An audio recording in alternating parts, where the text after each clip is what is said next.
Service in Pittsburgh has issued a severe thunderstorm warning for northern Allegheny County in southwest Pennsylvania, northern Beaver County in western Pennsylvania, southwestern Butler County in west central Pennsylvania, southern Lawrence County in western Pennsylvania, until 12:15 a.m.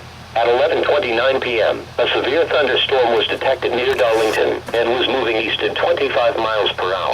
This storm is capable of producing damaging winds in excess of 60 miles per hour. Locations impacted include Darlington, Elwood City, Beaver Falls, Fombell, Zillionople, Evans City, Cranberry, Mars. Please report severe weather by calling 412-262-1988, posting to the National Weather Service Pittsburgh Facebook page, or using Twitter at NWS Pittsburgh.